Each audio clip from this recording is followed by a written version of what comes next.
কাশ্মীর তার মনোরম পর্বতমালা, স্বচ্ছ হ্রদ উপত্যকা এবং বন্যপ্রাণীর জন্য পরিচিত, যা এটিকে পৃথিবীর ভূস্বর্গ হিসাবে পরিচিতি দিয়েছে। এখানকার ডাল লেক, শ্রীনগর, গুলমার্গ, পহেলগাম এবং সোনমার্গের মতো স্থানগুলো পর্যটকদের কাছে অত্যন্ত জনপ্রিয়। বরফ ঢাকা পাহাড়, বয়ে চলা ঝর্ণা এবং শালগাছের সারি সারি কাশ্মীরের প্রাকৃতিক সৌন্দর্যের এক বিশাল অংশ, যা এই অঞ্চলকে আরও আকর্ষণীয় করে তোলে।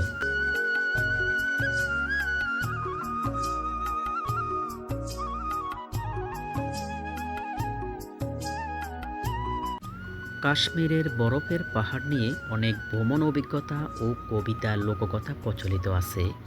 এখানে বরফে ঢাকা পাহাড়ের সৌন্দর্য, সেখানকার মানুষের জীবনযাত্রা এবং ঐতিহাসিক ঘটনা ও গল্প নিয়ে অনেক স্মৃতিচিহ্ন রয়েছে।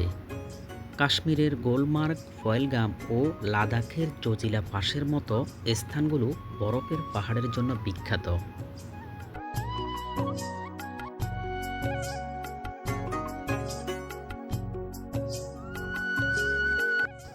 ক্ষুব্ধ হাওয়ায় উদ্দাম উঁচু কাশ্মীর, কাল বৈশাখীর পতাকা উড়েছে নভে, দুলে দুলে উড়ে ঘুমান্ত হিমালয়, বহু যুগ পরে বুঝি জাগ্রত হবে।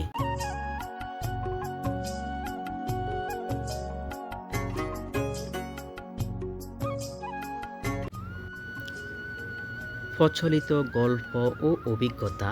কাশ্মীরের বরফ ঢাকা পাহাড় নিয়ে অনেক ভ্রমণ কাহিনী লেখা হয়েছে, যেখানে পর্যটকেরা বরফ ও প্রকৃতির মায়াবী রূপে মুগ্ধ হন।